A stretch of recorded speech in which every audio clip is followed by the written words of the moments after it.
नमस्कार मित्रांनो, स्वागत आहे तुमचं आताच्या ब्रेकिंग न्यूजमध्ये। मित्रांनो, राज्यातील सुरक्षा रक्षक आता खाकी वर्दीमध्ये दिसणार आहेत। याचा अर्थ सुरक्षा रक्षक पोलीस दलामध्ये जाणार आहेत असा नसून त्यांच्या गणवेशाचा रंग हा खाकी असणार आहे।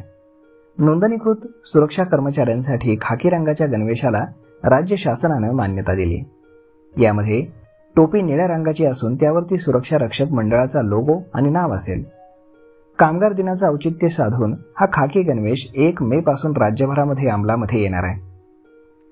सुरक्षा रक्षकाचा मुख्य उद्देश म्हणजे लोकांचं आणि सामानाचं संरक्षण करणं हा आहे। मालमत्तेची सुरक्षा, आपत्कालीन बचाव, आपत्कालीन व्यवस्थापन सेवा, सुरक्षा गस्त, गुन्ह्यांना सक्रियपणे रोखणे, संशयास्पद हालचालींवरती काळजीपूर्वक लक्ष ठेवणे, एखादी समस्या उद्भवल्यास कारवाई करणे, हस्तक्षेप करणे किंवा पोलीस अधिकाऱ्यांशी संपर्क साधणे ही त्यांची कर्तव्ये असतात। कोणत्याही सुरक्षा रक्षकासाठी सर्वात महत्त्वाचा नियम म्हणजेच सतर्क राहणं। नेहमी सतर्क राहिल्याने संभाव्य धोके वाढण्यापूर्वी ते ओळखण्यास मदत होते।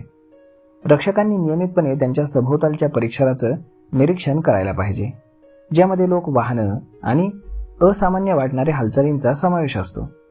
सुरक्षा रक्षक विशिष्ट कायदेशीर मर्यादेमध्येच काम करतात। ते संमतीशिवाय शोध घेऊ शकत नाहीत आणि कायदा अंमलबजावणी करणाऱ्या अधिकाऱ्यांची नक्कल करू शकत नाहीत। सुरक्षा रक्षकांच्या गणवेशावरनं अनेक वेळा संभ्रमाची परिस्थिती निर्माण होते। आतापर्यंत सुरक्षा रक्षकांच्या गणवेशासाठी विशिष्ट असा रंग निश्चित केलेला नव्हता। त्यामुळे सुरक्षा रक्षकांच्या गणवेशाचा रंग खाकी असावा अशी मागणी विविध संघटना आणि सुरक्षा रक्षकांनी शासनाकडे केली होती। कामगार मंत्री आकाश फुंडकर यांनी ही मागणी मान्य केली आहे।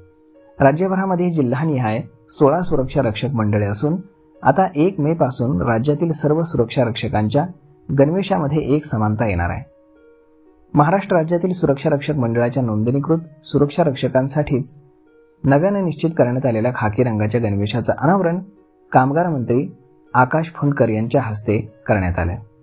या उपक्रमामुळे सुरक्षा रक्षकांची ओळख एक समान राहील आणि त्यांच्या शिस्तबद्धतेमध्ये भर पडेल। तसेच या नवीन गणवेशामुळे राज्यातील सुरक्षा व्यवस्थेला अधिक सुसंगत आणि व्यावसायिक रूप प्राप्त होणार असल्याचं आकाश फुंडकर यांनी यावेळी सांगितलं। तर मग मित्रांनो, अशा पद्धतीनं आता सुरक्षा रक्षक म्हणजे सिक्युरिटी गार्डना सुद्धा आता खाकी रंगाची वर्दी मिळालेली आहे। यावरती आपलं मत काय हे तुम्ही आम्हाला कमेंट करून नक्कीच सांगा। आणि जर हा व्हिडिओ तुम्हाला आवडला असेल तर आपल्या जवळच्या मित्रमंडळींसोबत देखील हा व्हिडिओ तुम्ही शेअर करायला विसरू नका। धन्यवाद।